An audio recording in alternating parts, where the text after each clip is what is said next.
स्वामीनारायण स्वामीनारायण स्वामीनारायण जय स्वामीनारायण स्वामीनारायण स्वामीनारायण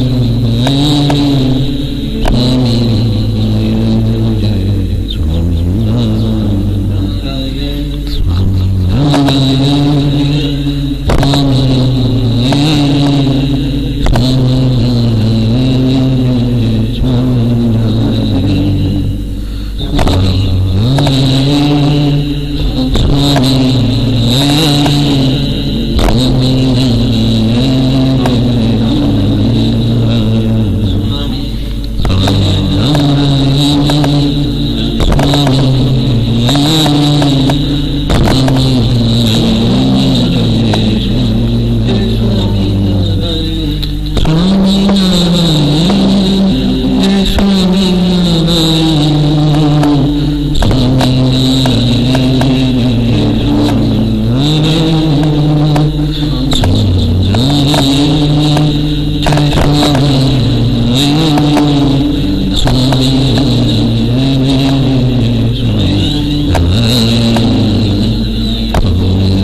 સહજાનંદ સ્વામી મહારાજ કી જય જય જય.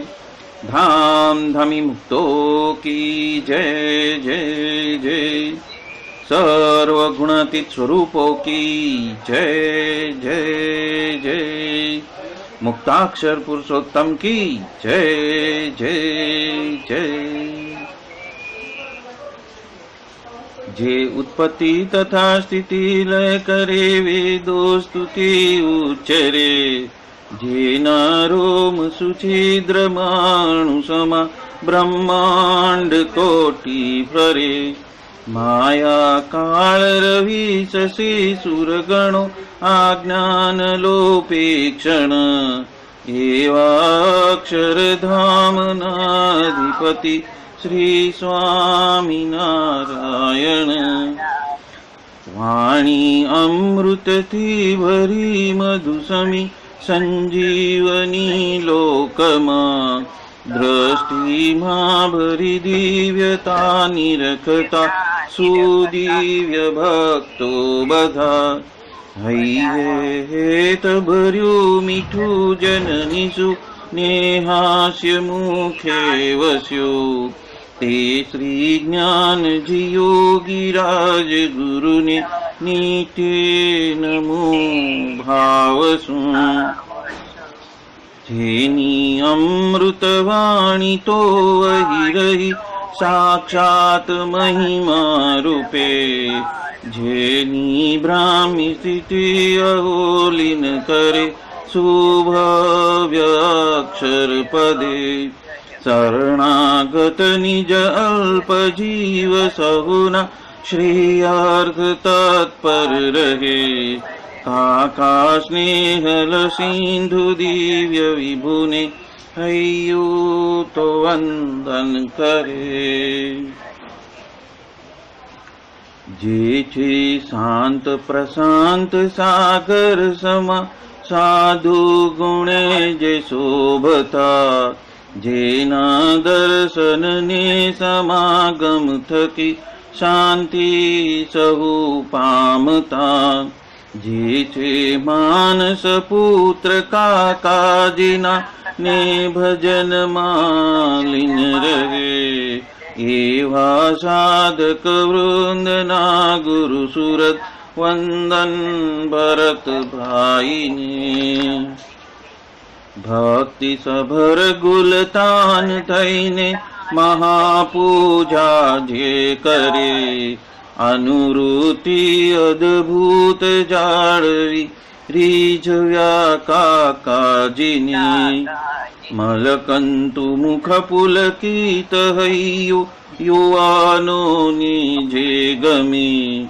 એવા સુરદ ભૂલકુ વિરલ વંદન અહો અસી ભાઈની. બ્રહ્મરૂપ નિજને માનતા વળી શ્રીજી હૈયે ધારતા. જે મસ્ત રહીને પ્રભુ ભજનમાં સુરદ ભાવ ધારતા. મહિમા સભર દાસત્વ છલકે જીવનમાં છે સજતા. કાકા સ્વરૂપ દિન કર વિભુ સંભારવામાં ધન્યતા. બોલો સહજાનંદ સ્વામી મહારાજની જય જય જય. યત સત્યેન જગત સત્યમ યત પ્રકાશેન ભાતિ તત. યદાનંદેન નંદંતી તસ્મૈ શ્રી ગુરુવે નમઃ. ધ્યાનમૂલં ગુરોર્મૂર્તિ પૂજામૂલં ગુરોર્પદં.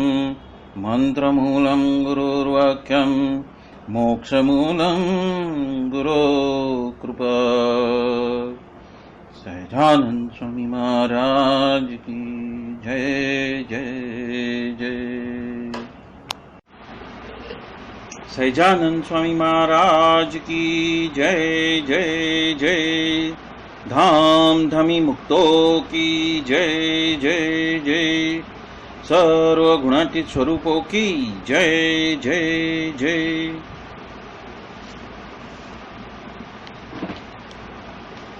आज परम पूज्य बापू जी का प्रागट्य दिन और सभी ने बापू को याद किया है।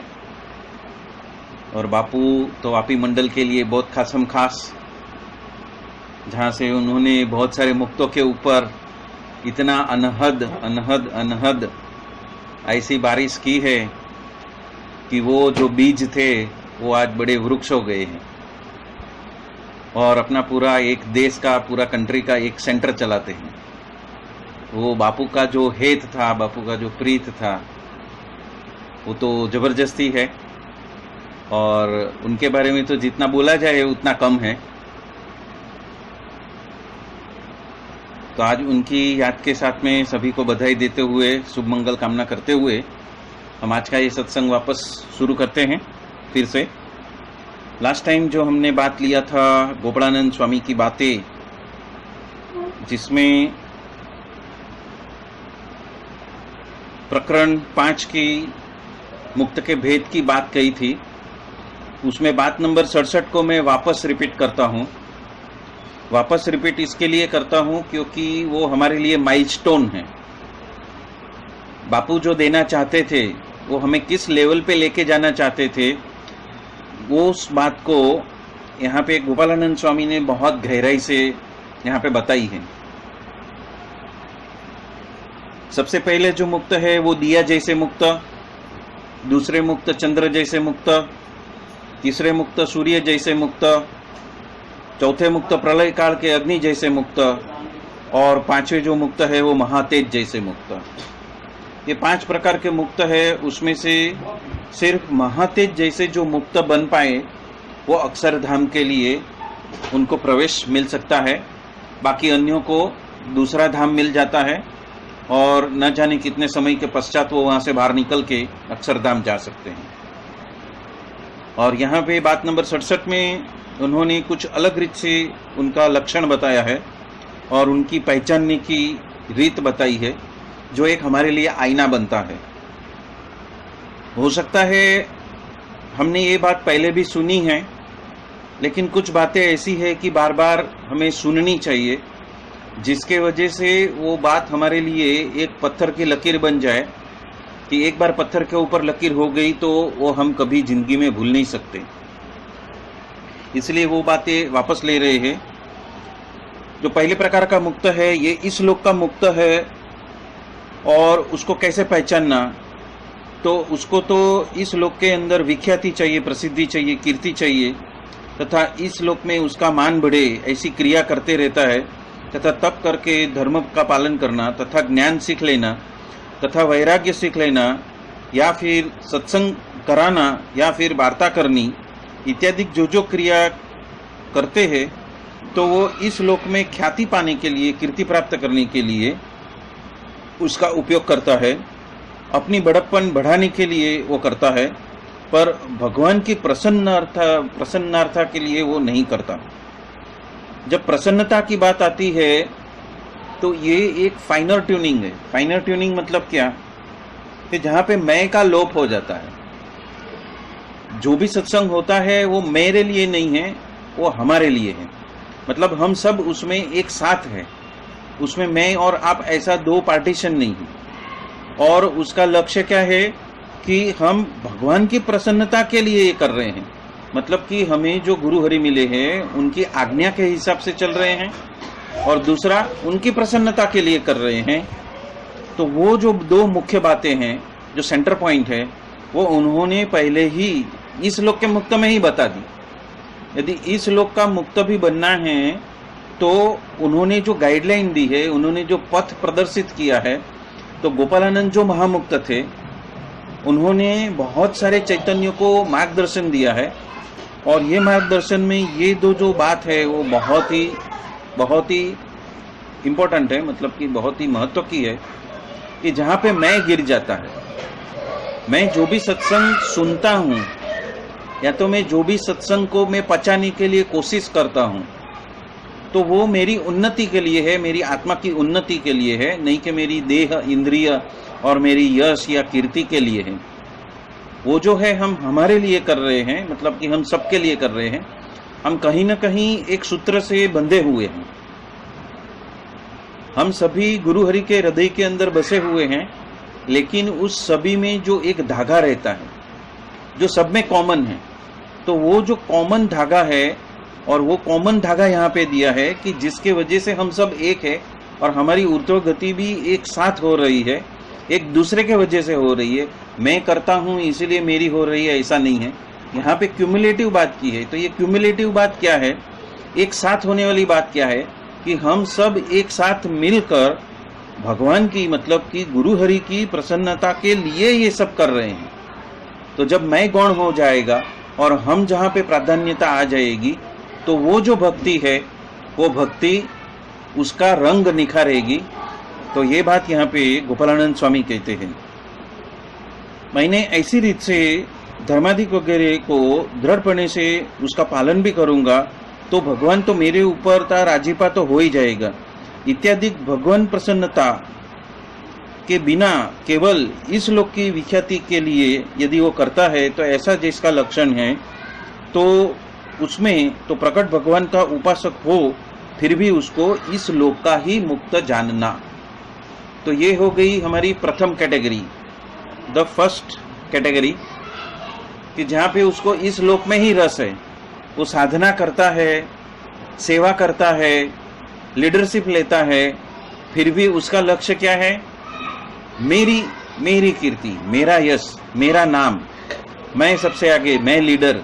तो उसके अंदर का जो मैं जब बड़ा हो जाता है, तो उसमें प्रभु की प्रसन्नता नहीं मिलती है।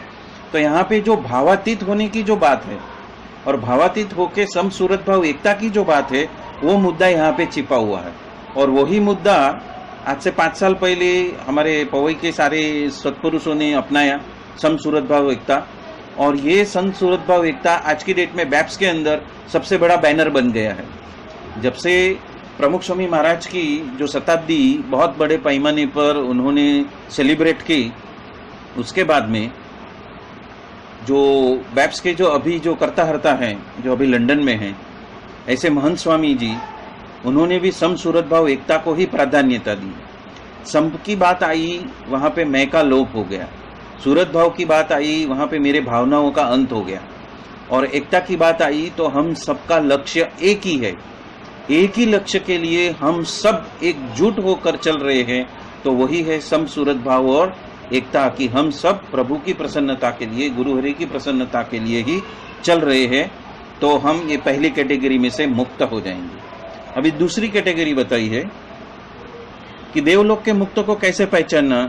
तो देवलोक का मुक्त होता है, उसकी जो क्रिया तो सबको पसंद आती है, अच्छे अच्छे रमणीय पदार्थ उसको भुगतने की तथा वाजिंत्र बजाने की, या तो गान सीखने की, या तो कीर्तन गाने की, या तो गाना सुनाने की, या तो अति बड़े बड़े काव्य का रचना करने की, तथा अच्छे अच्छे राग वाले श्लोक बनाने की, उपरांत सूक्ष्म वस्त्र रखने की, और जो बच्चों की जो सोबत है उसको ही पसंद करते हैं, वो बरोबरिया की सोबत ही रखने के लिए अग्रसर होता है, और रजोगुणी मनुष्य में वो ही हेत करता है इत्यादि। जो क्रिया यदि है, तो ऐसी क्रिया का यदि मुख्यपना है, तो उसमें भगवान का गौणपना हो जाता है।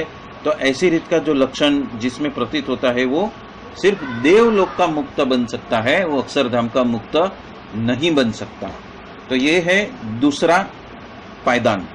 तीसरा पायदान क्या है कि वैकुंठ के मुक्त को कैसे पहचानते हैं, तो कि वो सिर्फ धर्म का पालन करता है। मतलब उसके अंदर धर्म पालन की इतनी जबरदस्त जड़ता है कि वो धर्म को जुनून की तरफ लेता है, और कुछ भी हो जाए तो वो धर्म का लोप नहीं करता, ऐसी बात कही है। और उसकी दृष्टि यदि होती है, तो भक्त को यदि भगवान ऐसे कहे कि इस धर्म को थोड़ा गौण कर दो, और हम जो कहते हैं इस प्रकार से आप वर्तन करना चालू करो, तब वो अपने अंग में यदि मिलता आते हैं, मिलनसार होता है, तो ही वो वचन का पालन करता है। मतलब कि उसको पसंद है, उसकी जो खास पसंद है, उससे मिलते जुलता यदि भगवान की आज्ञा आती है, तो ही उसमें रसबस होता है, नहीं तो उसको वो उसका त्याग कर देता है। तो जो धर्म के विरुद्ध वचन हो तो वचन का त्याग करता है, पर धर्म को कमजोर नहीं होने देता, और उसकी वजह से वो भगवान का वचन भी मान्य नहीं करता। इस रीत का जो लक्षण है उसके बारे में जब ऐसे लक्षण प्रतीत होते हैं तो ये वैकुंठ के मुक्त के लक्षण हैं। तो इसमें भी मैं ही, मेरी पसंद, मैं जो समझता हूं वही सच्चा, वो बात यहाँ पे वैकुंठ के मुक्त को लागू होती है। मेरी पसंद सच्ची और मैं जो समझता हूं वही सच्चा है, वो अपने मंतव्य को और अपनी रीति नीति को वो दृढ़ता से, मतलब एक जड़ता से पकड़ता है, पर उसमें वो फ्लेक्सिबल नहीं है। जिस तरह से गुरु ने आज्ञा की कि आपको आज महापूजा नहीं करनी है और आपको ये पानी भरना है या तो जो मेहमान आए हैं उसकी आगता सख्ता करनी है, तो वो उसमें विचलित हो जाएगा और मन लगाकर जिस तरह से महापूजा में जैसा ओतप्रोत होकर सेवा करता है उसी तरह से वो दूसरी सेवा में संलग्न नहीं होगा। तो उसके बैक ऑफ माइंड के अंदर बहुत सारा द्रोह आ जाएगा, अभावगुण पैदा होएगा। हालांकि वो बोलेगा नहीं, हालांकि वो महापूजा में आएगा नहीं, हालांकि वो दूसरी सेवा करेगा, पर उसका जो कर्म है या तो उसका जो भगवान को राजी करने का जो बात है वो गौण हो जाएगी और वो ऐसा विला मुंह से ही सारा कार्य संपन्न करेगा, जिससे न खुद भी प्रसन्न होएगा, न सामने वाले भी प्रसन्न होंगे, न गुरु हरि प्रसन्न होंगे। अभी चौथा प्रकार का मुक्त की बात है, क्योंकि यहाँ पे जो बात की है वो क्या बोलते हैं कि एक अपनी दृढ़ मान्यता है, जड़ता है, और दूसरी हमारी पसंद की जो मन बुद्धि का जो हमारा जो विचरण है, मन बुद्धि का जो विलास है, उसी के हिसाब से चलना, या तो फिर चित्त के विलास के हिसाब से ही चलना, मतलब वो इंद्रिय और अंतःकरण से बाहर नहीं निकला है। ऐसे मुक्त को कहाँ कहाँ स्थान मिलता है वो बताया। अभी जो बद्रिकाश्रम का मुक्त है उसको कैसे पहचान सकते हैं?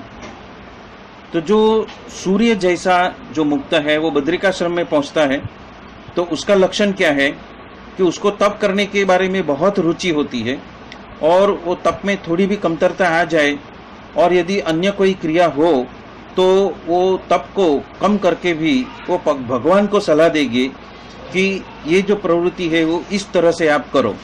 तब वो भगवान का वचन भी अपने अंग में मिलता जुलता आता है तो मानता है, और अपने अंग के हिसाब से यदि वो फिट नहीं बैठता है तो वो अपने पास में तप का ही अंग रखता है पर भगवान का वचन मानता नहीं है। ऐसा जो लक्षण है वो बद्रिकाश्रम को ही प्राप्त होता है, वो अक्षरधाम में नहीं जा पाएगा।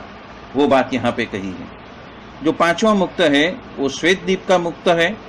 तो प्रलय काल के अग्नि के जैसा जो मुक्त है उसको देह, इंद्रिय उपरांत अंतःकरण उसके थकी तो प्रतिलोम पणे से वो वर्तन करता है, मतलब से उससे परे होकर वो वर्तन करता है, और मन में कोई भी विषय का घाट संकल्प तो उपरांत कोई माइक पदार्थ का घाट संकल्प तो वो होने नहीं देता। उपरांत मन के संकल्प यदि होते हैं तो वो जीतने के लिए निरंतर वो जानपणा के दरवाजे में रहता है और अपना अंग रखकर भगवान को कहता है इस प्रवृत्ति की क्रिया आप करो। तब वो अपने अंग में जो मिलता जुलता आता है ऐसा वचन हो तो वो मानता है, और अपने अंग से उसमें कुछ कमतरता आती है या तो कुछ कमजोरी है तो वो वचन का वो त्याग करता है, और वो अपने अंग को, मतलब अपनी रुचि को वो कमजोर नहीं होने देता और उसमें ही वो अटका है। मतलब कि मन बुद्धि और अंतःकरण के आवेश में ही, अभिनिवेश में ही वो ओतप्रोत है, अभी भी पूरा ब्रह्मरूपत्व में वो ओतप्रोत नहीं है और प्रभु को राजी करने के लिए वो अभी भी प्रस्तुत नहीं है। तो ऐसे जो मुक्त है वो श्वेत दीप के मुक्त है। अभी आगे बताया है गोलोक के मुक्त, उसको कैसी पहचान करनी, कि उसको तो ऐसी इच्छा है कि भगवान की भक्ति तो करनी है तथा भगवान को थाल भी धराना है, तथा भगवान के लिए तो भारी भारी ऐसे वस्त्र और गहने और मंदिर भी बनाने हैं, और भगवान के लिए तो भारे भारे बाग बगीचा भी बनाने हैं, उपरांत घूम घूम के हमें उनके गुणगान भी गाना है। ये सब क्रिया करके भगवान की वो भक्ति करता है, और यदि उसके भगवान का खंडन करते हैं तो ऐसा कहते हैं आपको यदि ये क्रिया नहीं करनी है तो हम कहते हैं वैसा आप करो। तब वो भगवान के वचन को भी वो मानता नहीं है और भगवान के वचन का त्याग करता है, पर अपने अंग को छोड़ता नहीं है, अपनी रुचि को छोड़ता नहीं है, और ऐसे लक्षण युक्त जो है तो वो गोलोक का मुक्त बनता है। अब जो है, जो हम सबके लिए कॉमन है, वो 7वां मुक्त अक्षरधाम का मुक्त। तो अक्षरधाम के मुक्त को हमें किस तरह से पहचान करनी है, तो उसको तो साधारणपणे से, मतलब ओवरऑल जितने भी फिरके हैं वो सबके लिए, ओवरऑल सभी के लिए सामान्यतः वो अपने बारे में उसका अति दृढ़ धर्म होता है और भगवान का महात्म्य सहित अति परिपक्व ज्ञान भी होता है, उपरांत अति दृढ़ वैराग्य भी होता है, उपरांत भगवान का महात्म्य सहित एकांतिक भक्ति भी स्वयं करता हो। और यदि प्रकट भगवान यदि ऐसी आज्ञा करे कि ये धर्म तथा ज्ञान तथा वैराग्य तथा भक्ति इत्यादि जो साधन है उसको छोड़कर हम जो कहते हैं वो करो, तब वो जिस तरह से भगवान आज्ञा करते हैं उसी तरह बरतते हैं। जैसे हमने कथा में सुना है कि गुणातीतानंद स्वामी के पास में बहुत सारे ऐसे भक्त आए थे और जिनको भगवान की महिमा उन्होंने बहुत दूर दूर से सुन के आए थे और वो बहुत बड़े भक्त थे, लेकिन भगवान ने आज्ञा की कि फलाने फलाने भक्त के खेत में जाके उसकी खेती करो। अभी खेती संसार छोड़ के आए हैं और भगवान वापस उसको खेती में ही जोड़ रहे हैं किसी और के भक्त की, फिर भी वो भगवान के सामने कोई भी संशय किए बिना वो खेती करने के लिए प्रस्तुत हो जाता है। मतलब कि खुद का मन वचन कर्म इंद्रिय अंतःकरण से परे होके वे आज्ञाकारी बन जाता है, टुक बरतता है भगवान की आज्ञा में, गुरु हरि की आज्ञा में वो टुक बरतता है। ऐसे भक्त की बात की है यहाँ पे। उपरांत वो कहता है कि हे महाराज, आप जैसे कहोगे वैसा ही मैं करूँगा। मतलब कि आप रिझो उसमें हम राजी। जो भरत जी महाराज ने सूत्र दिया था कि आप जो बताओगे वैसे ही मैं करूँगा। जिस तरह से गीता के संपूर्ण अध्याय के बाद में अर्जुन जिस तरह से सरेंडर होता है और कहता है कि आप जो कहोगे वो मैं करने के लिए प्रस्तुत हूँ, ये जो तत्परता वाली जो भूमिका है भक्त की, ये भक्त की ये बहुत बड़ी भूमिका है, जहाँ पे वो संपूर्ण अज्ञानी बनकर वो कोई भी धर्मशास्त्र का नीति नियम को बीच में लाए बगैर भगवान उसको जो कार्य में जोड़ते हैं उस कार्य में वो बिना झिझक बिना संशय वो समर्पित होकर उसमें जुड़ जाता है। वो ऐसा जो मुक्त है वो अक्षरधाम के लिए लायक है। यहाँ पे बहुत बड़ी गाइडलाइन बताई है। यहाँ पे देह से परे धर्म भक्ति वैराग्य शास्त्र नीति नियम शिक्षापत्री उसने जो भी आज तक जीवन में किया है, उसने जो भी भजन कीर्तन कथा वार्ता जो कुछ भी किया है, उस सब को छोड़कर भगवान की आज्ञा इस वक्त क्या है उसमें वो बिना संशय संपूर्ण रूप से ओतप्रोत होके संपूर्ण रुचि में आकर उसी आज्ञा का पालन के लिए वो तत्पर हो जाता है। वो किस तरह से तत्पर हो जाता है कि जिसमें वो अपनी मन बुद्धि चित्त अहंकार को आने ही नहीं देता और ओतप्रोत होकर उत्साहपूर्वक, यहाँ पे कहते हैं, हम तो कहते हैं कि भगवान के वचन से उत्साहपूर्वक उसका पालन भी करता है और उसमें संशय लेश मात्र भी नहीं रखता है। और जब भगवान का परोक्ष पाना होता है तब भी जिस तरह भगवान ने जो आज्ञा दी है उसी तरह जो भगवान ने मर्यादा बांध कर रखी है उस धर्म मर्यादा के हिसाब से ही वर्तन करके उसको रख कर थोड़े भी आगे पीछे वो चलता नहीं है और नियम के हिसाब से ही वर्तन करता है। और इस रीत का लक्षण जिसके अंदर प्रतीत होता है तो ऐसा जानना कि ये अक्षरधाम का मुक्त है। ये तो बात हो गई, हमारे लिए बात हो गई कि ये हमारे लिए एक आईना है और उस आईने के परिप्रेक्ष्य में हमें हर रोज अपने आप को टटोलना है कि क्या आज मुझसे उस आज्ञा का पालन हुआ है जो गुरु हरि ने मुझे दी है। क्योंकि ये जब हम रेट्रोस्पेक्शन नहीं करेंगे या तो हम हमारा आकलन खुद नहीं करेंगे तो किसी और को नहीं पता चलेगा कि भगवान ने आपको क्या आज्ञा की है। क्योंकि एक है जो आज्ञा पालन करने वाले भक्त और एक है अनुवृत्ति स्वरूप में चलने वाले भक्त। और जो अनुवृत्ति स्वरूप में चलने वाले जो भक्त है उसको तो वो जहाँ है वहाँ पे भगवान की आज्ञा समझ में आती है। उसको अपने अंतर के अंदर भगवान की हर पल में उसको प्रेरणा होती ही रहती है और उसका जो संवाद है वो अपने गुरु हरि के साथ में चलते ही रहता है, वो कभी रुकता नहीं है। वो प्रभु को बहुत सारी बातें बताता है और प्रभु भी उसको बहुत सारी बातें बताते रहते हैं। हालांकि कितना भी डिस्टेंस होने दो, हम दिल्ली में होने दो और भगवान ऑस्ट्रेलिया में होने दो, फिर भी उसका संवाद अनइंटरप्टेड अपने हृदय के अंदर सिंहासन के ऊपर बैठे हुए गुरु हरि के साथ में उसका निरंतर वार्तालाप चलते ही रहता है, गोष्ठी चलते ही रहती है। उसके लिए उसको कोई फोन की या कोई व्हाट्सएप की जरूरत नहीं है। और वो अंतःप्रेरणा से ही गुरु और शिष्य एक दूसरे से एक तार हो गए हैं, एक तार हो गए हैं, मतलब कि दो शरीर, मतलब एक जान जैसे हो गए हैं। ऐसे भक्त की यहाँ पे बात की है। अभी जो आगे आती है, आगे जो बात आता है वो कैसे साधु में जुड़ना, क्योंकि ऐसे 7 प्रकार के मुक्त है तो 7 प्रकार के ऐसे साधु भी है। तो हमें पहचान करना होगा कि हमें अक्षरधाम में जाना है तो हमें किस प्रकार के साधु के साथ में हमारी हेतप्रीत बढ़ानी है। गोपालानंद स्वामी हमेशा एक लाल टेन के हिसाब से ही हमारे जीवन के अंदर, एक दीवा डांडी के हिसाब से ही हमारे जीवन के अंदर आए हैं। और उन्होंने इतनी सारी बातें इतनी स्पष्ट रूप से, कुछ भी कंफ्यूजन नहीं हुए, इस रीत से प्रस्तुत की है कि सामान्य से सामान्य व्यक्ति जिसको अक्षर ज्ञान भी नहीं है वो भी इसका पालन कर सकता है और वो भी समझ सकता है। तो यहाँ पे कहते हैं कि प्रकट भगवान को मिले हुए जो साधु है उसमें भी 7 प्रकार है। जैसे ऊपर के 7 प्रकार बताए हैं, ऐसे साधुओं में भी 7 प्रकार है। और इसीलिए जो मुमुक्षु होता है तो इस बात को सोच समझकर ऐसे साधु में हेत प्रीत करनी है कि हमारा लक्ष्य यदि अक्षरधाम का है तो हमारे साथ में जो 7वें प्रकार का लक्षण है ऐसे साधु के साथ में ही हेत प्रीत करनी है। ये बात यहाँ पे बहुत ही स्पष्ट रूप से बताई है और इसको हमें चरितार्थ करना है अपने जीवन में। यदि हम चूक जाएंगे इस जन्म में, यदि ये बात को चूक जाएंगे तो हम पूरा मानव जीवन चूक जाएंगे। तो यहाँ पे हिदायत देते हैं गोपालानंद स्वामी। और जो आगे जो कहे ऐसे 6 प्रकार के मुक्त है, उसमें से भी यदि किसी के साथ में यदि हेत होता है तो वो स्वयं तो संसार रूपी समुद्र को तर जाता है और उसके साथ में जो जुड़ा हुआ है उसको भी संसार से तार देता है।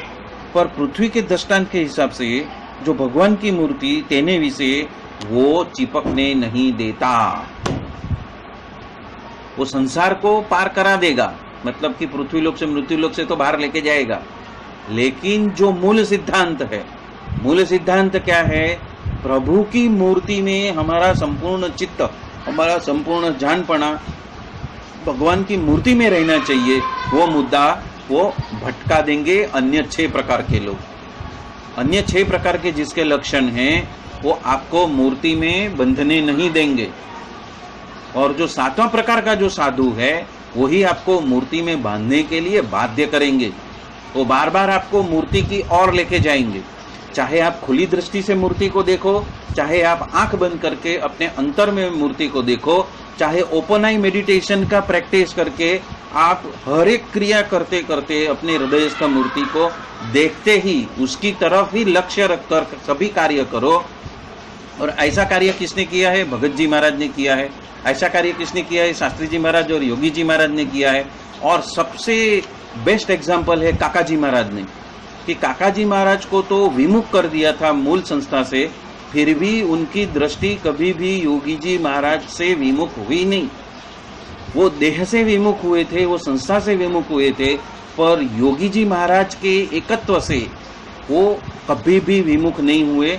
उनके लिए योगी जी महाराज हृदय के अंदर साक्षात विराजमान थे और उन्होंने सभी मुक्त के अंदर योगी जी को ही देखा है और किसी को नहीं देखा। ये जो एकत्वता है, ये जो मूर्ति को धारण करने की बात है, वो काका जी ने सिद्ध करके बताई है कि चाहे बाह्य जगत में या तो देह के साथ में या तो संसार में या तो व्यवहारिक दृष्टि से चाहे कुछ भी हो जाए, पर जो मेरा एकत्व है, जो भगवान की मूर्ति है, जो मेरे गुरु हरि है, उसके साथ में मेरा तादात्म्य इतना हो जाए कि चारों पांचों अवस्था में मैं उस मूर्ति के तरफ ही मेरी दृष्टि हो, चाहे जागृत हो, चाहे स्वप्न हो, चाहे सुसुप्ति हो, चाहे तुर्यावस्था हो, चाहे तुर्यातीत अवस्था हो। तो तुर्यातीत अवस्था वो है कि जहाँ पे ओपन आई मेडिटेशन होता है, मतलब कि मैं सब कुछ कार्य करता हूँ पर मेरा जो लक्ष्य है, मेरा जो अनुसंधान है, वो अनुसंधान कहाँ पे है? संपूर्ण हृदय में जो मूर्ति बैठी है उधर है। जिस तरह से एक ड्राइवर गाड़ी चलाता है तो उसका संपूर्ण लक्ष्य आगे की गाड़ी के ऊपर रहता है कि आगे की गाड़ी यदि ब्रेक मारती है तो उसको भी उसी समय ब्रेक मारना है। फिर भी वो सब कुछ संभालते हुए, सभी के साथ में बातें करते हुए भी वो जिस तरह से गाड़ी को हैंडल करता है, मतलब कि उसका अनुसंधान कंटिन्यूअस आगे की गाड़ी और आगे के रोड के ऊपर है, कहाँ पे बम्पर आता है, कहाँ पे खड्डा आता है, उसका अनुसंधान परफेक्टली उसके ऊपर है, अपने ड्राइविंग के ऊपर है। चाहे कितनी भी बातें करे, चाहे कितनी भी कैसेट सुने, या तो चाहे कितने भी रेडियो बजा दे अपने गाड़ी के अंदर, फिर भी उसका अनुसंधान छूटता नहीं है। ऐसा अनुसंधान हर एक क्रिया करते हुए भी उसका अनुसंधान अपनी मूर्ति के ऊपर है।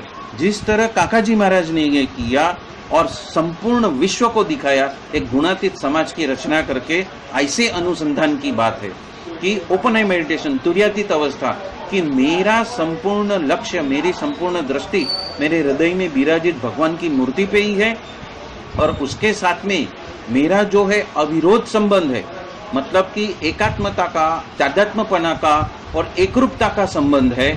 जिसमें मैं मर गया है, वो ही जिंदा हो गए हैं, मेरे अंदर से वही कार्य कर रहे हैं, और ऐसी स्थिति आती है तो वो खुद भी तरते हैं और अन्यों को भी तारते हैं। तो यहाँ पे गोपालानंद स्वामी ने ये बात स्पष्ट रूप से कही है कि अन्य 6 प्रकार के होंगे, वो आपको ये तुर्यातीत अवस्था में नहीं लेके जाएंगे, वो आपको भगवान की मूर्ति के साथ में जुड़ने नहीं देंगे, और यदि मूर्ति ही छूट गई तो आप ये संसार तो पार कर जाओगे लेकिन आगे फंस जाओगे। ये बात यहाँ पे कहते हैं कि वो मुख्य है मूर्ति का तादात्म्यपना से 5 अवस्था के अंदर जानपना रहना, और उसी के साथ में हमारा तादात्म्यपना, एकरूपता, सततता में बरकरार रहना। सततता में मेरी दृष्टि, मैं कितना भी कार्य करता हूँ, चाहे मैं कुछ भी कार्य करता हूँ, पर मेरा तादात्म्य मेरे हृदय में हृदयस्थ मूर्ति है, उस मूर्ति के साथ में मेरा वार्तालाप कंटिन्यूअस चालू है। मैं उनका बहुत सारा मतलब गाइडेंस भी लेता हूँ, प्रश्न भी पूछता हूँ और उसका आंसर मुझे मिलता है। ऐसे तादात्म्य की बात यहाँ पे कही है। तो ये बात यहाँ पे बताई है गोपालानंद स्वामी ने। अक्षर के मुक्त के साथ में यदि आप जुड़े हुए हो तो वो जैसा भी उसको सोचता है या तो समझता है, और कैसा भी आवरण हो तो भी उसको तोड़कर वो भगवान की मूर्ति में ही जोड़ता है। और वो ये चीज बापू ने बहुत बार कही है कि आप किसके हो, वो कैसे है, उनका संबंध किसके साथ में है, तो हम किसके हुए, हम मायातीत है, हम माया के नहीं हैं। हम किसके हैं, हम अक्षरधाम के हैं, हम प्योरेस्ट स्पिरिचुअल जोन के हैं, हम पूर्ण पुरुषोत्तम सर्वोपरि सहजानंद स्वामी के हैं। तो ये बात बापू ने अपने जीवन में न जाने कितनी बार दोहराई होगी और सबको इस जानपना के दरवाजे में स्थिर कर दिया। एक ही बात बार बार घुमा घुमा के अलग अलग प्रसंग में से अलग अलग प्रसंग में से उन्होंने एक ही बात के ऊपर आए कि आप कुछ भी कार्य करो तो आप कहाँ पे जुड़े हो, क्योंकि सर्वोपरि परब्रह्म पूर्ण पुरुषोत्तम सहजानंद स्वामी की हृदयस्थ मूर्ति के साथ में ही आप जुड़े हो, और कुछ आपका आधार नहीं है। आपका आधार क्या, हृदय के अंदर की मूर्ति, वही उसमें आप जुड़े हो। और इसी रीत से जो पहले कहे ऐसे जो 6 प्रकार के मुक्त है, यदि उसके साथ में जुड़ भी गए तो वो संसार को कैसे तारेगा। जिस तरह से 1000 मन का जो लकड़ा हो उसके साथ में 1 मन का यदि पत्थर बंध गया हो तो वो जो पत्थर है उसको डूबने नहीं देता, और जो लकड़ा का स्वभाव है तो वो पाना को भी उसके साथ में तार देता है। तो तैर तो जाएगा, लेकिन जो मुख्य बात है भगवान की मूर्ति वो रह गई तो अक्षरधाम में आपको एंट्री नहीं मिलेगी। इसलिए वो जो तारतम्यता है, वो जो भेद है, वो भेद बताते हैं कि यदि आपने कोई भी 6 प्रकार के कोई भी मुक्त को पकड़ लिया तो वो संसार को तो तार देगा, लेकिन मूर्ति आप भूल जाओगे, वो भी भूलेगा, आप भी भूल जाओगे, और मूर्ति विसराई जैसे, मतलब मूर्ति आपकी रह जाएगी और कुछ अन्य धाम में आपको जाना पड़ेगा। किसके वजह से, आपका संबंध किस प्रकार के मुक्त के साथ में है उसके वजह से। इसीलिए कहते हैं कि भगवान की मूर्ति के अंदर ऐसे बाकी के 6 प्रकार के जो मुमुक्षु है आपको चिपकने नहीं देंगे। वो अन्य ग्रंथों की, वो अन्य बातों की, वो अन्य व्यवहारों की, वो अन्य पोजीशन की और अन्य संसार की वो मोदी की और दूसरे पॉलिटिकल बातों की, या तो क्रिकेट की या आईपीएल की, ऐसी सारी बातें करते रहेगा, उम्र की बातें करेगा, वृद्धत्व की बातें करेगा, हेल्थ की बातें करेगा, लेकिन जो मूल लक्ष्य जो है उसमें से वो आपको चुका देगा। और ये अवसर यदि आप चुक गए तो गोपालानंद स्वामी यहाँ कहते हैं कि यदि मूर्ति छूट गई तो समझो सब कुछ बंटाधार हो गया। तो मूर्ति को छोड़ना मत, चाहे आप किसी के भी साथ में जुड़े हो, चाहे आप आकलन कर सकते हो या नहीं कर सकते हो अन्यों का, फिर भी गोपालानंद स्वामी यहाँ पे हम सबको ये हिदायत दे रहे हैं।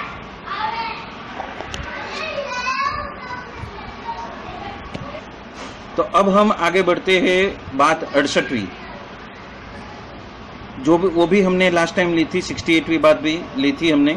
अब हम 69वीं बात पे जाते हैं। जो पुरुषोत्तम को मिले हुए जो भक्त है, उसको भजने की जो रीत हम कहते हैं, उसको कैसे भजने का या तो उसको कैसे राजी करने का, ये बात यहाँ पे गोपालानंद स्वामी अभी बता रहे हैं। एक भक्त तो भगवान को भजते हैं पर ऐश्वर्य प्राप्त करने की इच्छा होती है, और अन्य की तो ऐसी होती है कि प्रथम हम आत्मा को देखते हैं और उसके पश्चात आत्मा के बारे में भगवान की मूर्ति देखने की इच्छा होती है। और जो तीसरा जो प्रकार है वो तो इस तरह से बरतते हैं कि भगवान की मूर्ति में हेत तो करना है, उपरांत ध्यान भी करना है, उनकी मूर्ति का स्पर्श भी करना है, और तुरंत ऐसे वो वर्तन करना भी चालू कर देते हैं। और भगवान की मूर्ति का ध्यान करते करते हुए उनको आत्मा भी दिखाई देता है, फिर भी वो सिर्फ आत्मा को देखने के लिए इच्छा नहीं रखता है। उसको तो जिसको ऐश्वर्य की इच्छा होती है वो तो महापुरुष आदि के ऐश्वर्य में जुड़ जाता है, और जिनको आत्मा को देखने की इच्छा है वो तो अक्षर में लीन कर देते हैं, और भगवाननिष्ठ तो अक्षर को लीन कर भी दिए हैं तो वो अक्षर में लीन नहीं होता, वो तो भगवान की सेवा में रहता है। मतलब अक्षर की प्रतीति हुई, मतलब कि आपको आत्मा दिखाई दिया या तो आत्मा का प्रकाश दिखाई दिया, तो वो उसके अंदर ही लिप्त रहता है और आगे नहीं बढ़ता है और भगवान की सेवा करते रहता है। तो यहाँ पे एक लिमिट बताई है, तीनों प्रकार के भक्तों की एक लिमिट बताई है। जो उन्होंने वर्गीकरण किया है वो जबरदस्त वर्गीकरण किया है। जो मानसिक भूमिका रहती है या तो भावनात्मक भूमिका रहती है, उसमें एक भक्त कैसे ट्रैप हो जाता है, वो ट्रैप को यहाँ पे गोपालानंद स्वामी बहुत अच्छी तरीके से दिखाते हैं। और यदि गोलोक में जिस भगवान की सेवा करते हैं उसमें तो कुछ मुक्त तो ढोलिया है, या तो रजाई है, या तो तकिया है, या तो चामर है, या तो झारी है, या तो विंझणा है, या तो चाखड़िया है, या तो घोड़ा है, या तो पलाण है, उपरांत छत्र वगैरह वो पदार्थ रूपे तथा वो सेवक रूप से हो जाते हैं।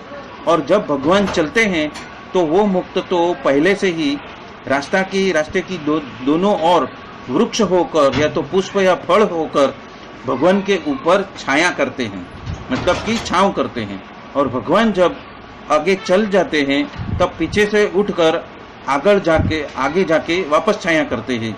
और वो जो तपादिक वगैरह जो है वो तो उनका होता नहीं है, और भगवान जिस रूप से उनके पास में सेवा उनसे होती है उनको प्रसन्नता प्राप्त हो जाती है, तो ऐसे रूप से मुक्त होकर उनकी सेवा करते हैं। तो ये यहाँ पे जो बात 69वीं है, वहाँ पे सिर्फ वो क्रिया में लीन है वो बात कर रहे हैं। इनडायरेक्टली उन्होंने गोलोक के मुक्त की बात की है कि गोलोक के मुक्त की दृष्टि किसकी तरफ है?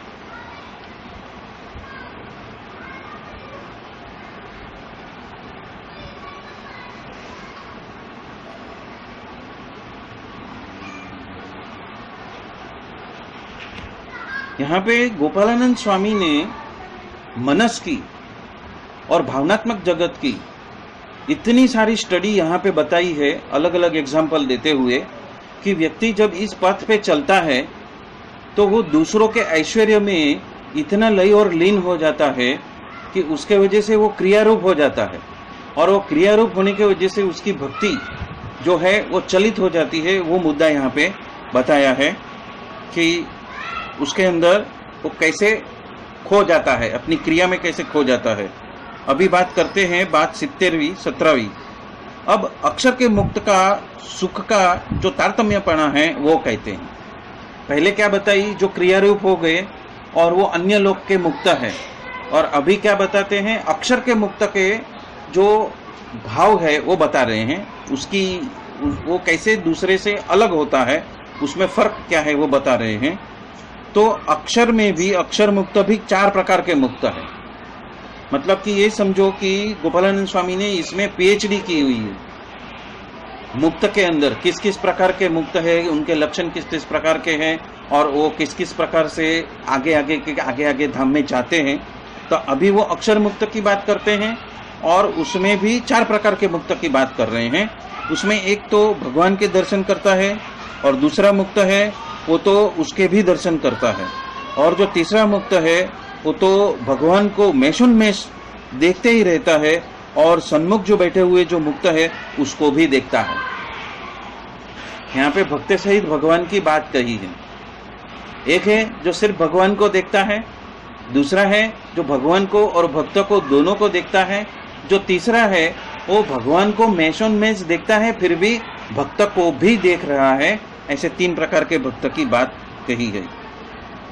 तो उसमें जो प्रथम कहे हैं और जो दूसरे प्रकार के जो मुक्त कहे हैं उसको तो अनंत घना सुख आता है, पर जो तीसरा प्रकार का जो मुक्त है उसको तो वो तो केवल भगवान को ही देखता है, पर अन्य कोई मुक्त को वो देखता नहीं है, पर अपने देह की उसकी स्मृति रहती है, और उसको तो भगवान का सुख अन्य मुक्त से भी अनंत कोटि अधिक सुख आता है। और जो चौथा जो है वो तो अति उत्कृष्ट स्थिति वाला मुक्त है, उसको तो सिर्फ केवल भगवान की मूर्ति के बिना कोई मुक्त की तथा अपने देह की स्मृति रहती ही नहीं है। और वो भगवान का सुख कैसा आता है वो क्वेश्चन मार्क किया है। तो जिस तरह से भगवान ने अपनी स्वयं की मूर्ति, अपने को स्वयं को जिस तरह से सुख आता है, ऐसा भगवान का सुख उसको स्वयं को आता है।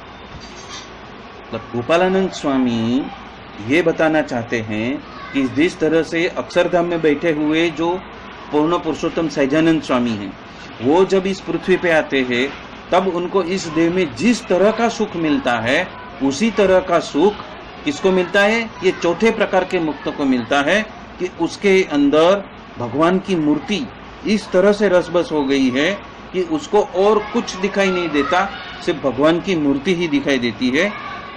और जिस तरह से भगवान को स्वयं की मूर्ति का सुख आता है, ऐसा ही भगवान का सुख वो चौथे प्रकार के मुक्त को भी आता है।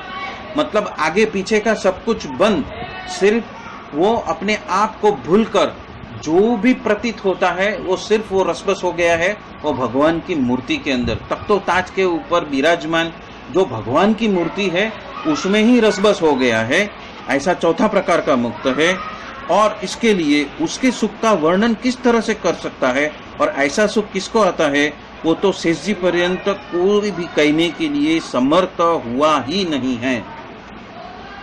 इसके लिए मेरे पास में एक एग्जाम्पल है, एक प्रसंग है कि कोठारी स्वामी, सोखड़ा के कोठारी स्वामी हरिप्रसाद स्वामी जी के जो साथ में जो राइट हैंड थे, मन वगरना मानस, बिना मन का जो व्यक्ति था कोठारी स्वामी जी, जो बहुत बड़े भक्त हो गए हरिप्रसाद स्वामी जी के प्रगट की उपासना में। वो कभी ट्रीटमेंट के लिए पवई में आए थे, तो मैं फर्स्ट फ्लोर के ऊपर ऐसे आरती के बाद में बैठा हुआ था और कुछ भक्त प्रदक्षिणा कर रहे थे। तो जब जैसे कोठारी स्वामी आए तो उसमें से बहुत सारे भक्त निकल गए और लेडीज तो वहाँ पे आ ही नहीं सकती, रुक ही नहीं सकती, इसलिए उनको तो पहले से ही जाने के लिए बोला था, खाली कर दिया था। तो हम 2-3 भक्त और कोठारी स्वामी और उनके साथी थे, वो प्रदक्षिणा कर रहे थे और मैं दंडवत कर रहा था। तो उनके बीच में मैं नहीं आऊँ, उनको अवरोध ना हो उनकी प्रदक्षिणा में, इसलिए मैं थोड़ा पीछे हो गया था और वो प्रदक्षिणा कर रहे थे। तो वो मेरे सामने आए, मैं पीछे हो गया तो मेरे पीछे आए, मेरा हाथ पकड़ा और मेरे साथ मेरा हाथ पकड़ के प्रदक्षिणा के लिए लेके गए। ऐसी तरह से उन्होंने मेरा हाथ पकड़ के 3-4 बार भगवान की प्रदक्षिणा करवाई। ये कार्यक्रम हो गया सुबह में। फिर शाम हुई तो शाम को भी वही बात, शाम को भी हम दोनों साथ में हो गए। तो हुआ यूँ कि जब 5 बजता है तो सूर्य पश्चिम में अस्त होता है, तो हीरानंदानी की तरफ से जो सूर्य की किरणें आती है, तो बैक साइड में जो हमारा मकान है उसमें अक्षरधाम का तख्ता ऐसा लिखा है और वो एकदम चमकता हुआ स्टेनलेस स्टील का बनाया है। तो उसमें से जो प्रकाश रिफ्लेक्ट होके आता है वो इतना भव्याति भव्य होता है कि संपूर्ण सामने वाला जो मकान है हमारा उसको एकदम जड़ाहड़ा कर देता है, प्रकाश युक्त कर देता है, और वो प्रकाश को देखने की बहुत आनंद आता है। तो वो बात मैं देख रहा था, वो बात मेरे अंदर घूम रही थी कि यदि ये सूर्य नारायण जो स्वयं नारायण है उसका प्रकाश इतना तेजोमय है, तो अक्षरधाम के जो हमारे सहजानंद स्वामी हैं उनका प्रकाश कैसा होगा, वो कैसे होंगे। तो ये बात उन्होंने पकड़ ली कैसे भी करके। फिर से उन्होंने शाम को अपनी प्रदक्षिणा के लिए अपने साथ लेके गए, और जब पीछे पहुंचे तो सारी खिड़की खोल दी। उनके साथ के सेवक भी ऐसे बाजू में खड़े हो गए और उन्होंने सामने देखना चालू कर दिया। जो अक्षरधाम का तख्त लिखा है वो मकान को देखना उन्होंने चालू कर दिया। और जब वो देख रहे थे तब उन्होंने मुझे पूछा क्या दिखता है। मैं बोला वो सूर्य की किरणें जो इतनी झड़ाहड़ा होती है, तो यदि ये सूर्य नारायण जो है, नारायण साक्षात है, ये इतने भव्य है तो अक्षरधाम कितना भव्य होएगा, या तो हमारे महाराज कितने भव्य होंगे। तो उन्होंने थोड़ी देर उन्होंने एकदम चुप्पी साधी और फिर अचानक उन्होंने ये दर्शन करवाया मुझे कि सामने मेरे सामने मैं जो देख रहा था वो सामने का पूरा मकान, पीछे का पूरा दृश्य एकदम गायब हो गया, और जो गुरु हरि काका जी की मूर्ति है वो ग्राउंड फ्लोर से लेके 7वें माले तक इतनी ऊंची अंबार को टच करती हुई काका जी की मूर्ति वहां पे दिखाई देने लगी। और वो इतने देर तक वो भी खड़े रहे और मैं भी खड़ा रहा कि जो कुछ भी है ये मूर्ति है और इसको मत भूलना।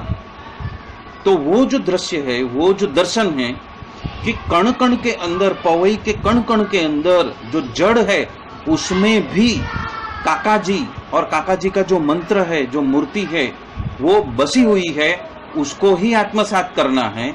ये बात यहाँ पे गोपालानंद स्वामी कहते हैं कि जिसकी दृष्टि में अपने जो गुरु है, जो गुरु हरि की मूर्ति है, यदि वही है जल में, स्थल में, आकाश में, पृथ्वी में, सभी में जहां भी देखे वहां पे उसको यदि वही मूर्ति दिखाई देती है तो उसको ऐसा सुख आएगा जैसा स्वयं भगवान को इस पृथ्वी पर मानव देह लेके जो सुख आता है वो सुख आपको आएगा।